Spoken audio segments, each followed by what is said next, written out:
Hello and welcome to the Real-Esteem podcast. Today is June the 6th, 2018. I'm your host, Patrick Tabor, and today on the Marriage Edition, we're going to talk about teamwork. If you'd like to listen to any of our previous podcasts or get more information about our book, please visit us at enith.com, EYNIITH.com.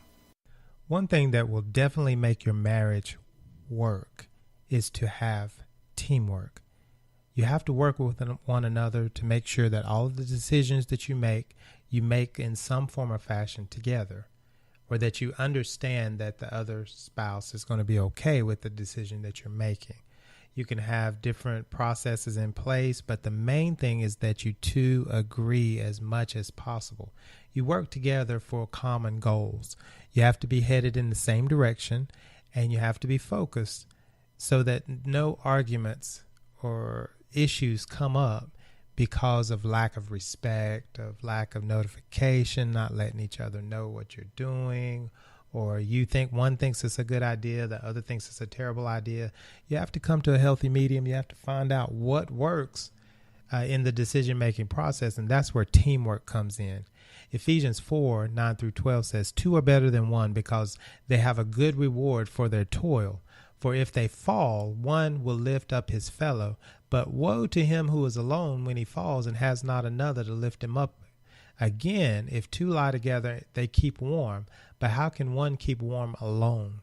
And though a man might prevail against one who is alone, two will withstand him. A threefold cord is not quickly broken. This entire scripture talks about where two is better than one. It's better to work with each other than to work separate, or to go your separate ways, or to have your own separate everything. You know, you have to, in some case or some form of fashion, you have to work with one another. And when you do that, there's more peace, there's more love, there's more joy, there's more happiness, more fun, less stress, less misunderstanding, less aggravation.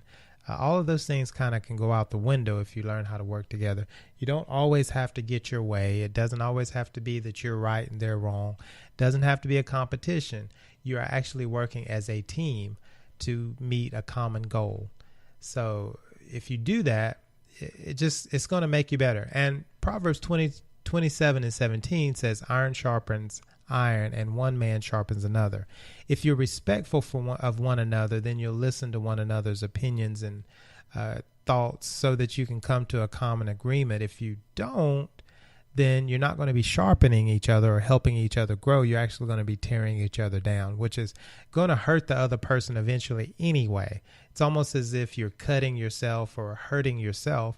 You're going to have to deal with those injuries later. If you bruise your spouse, that bruise is going to affect you also, because that other person's going to have less trust now, you don't want to hurt yourself. It doesn't make sense. So why would you hurt your spouse?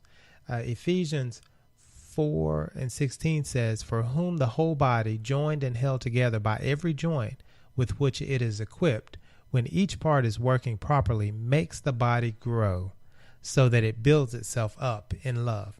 So finally, this scripture is so powerful in the sense that it brings you to an understanding that everything works together. Your joints, without your joints, then the bones that are connected to those joints won't flow and function properly. Everything is put together in its own fashion and its own format. Just as your body's put together to work with each other, your marriage has to be put together to work with each other. You have to focus on what works best. And the whole goal is to build each other up in love, the love of Christ. You have to know what God's actually trying to do in your lives, your purpose, your destiny as an individual. And you have to know the purpose, destiny, and the goals set for that other person too by God, so that you both can help one another to get to that goal.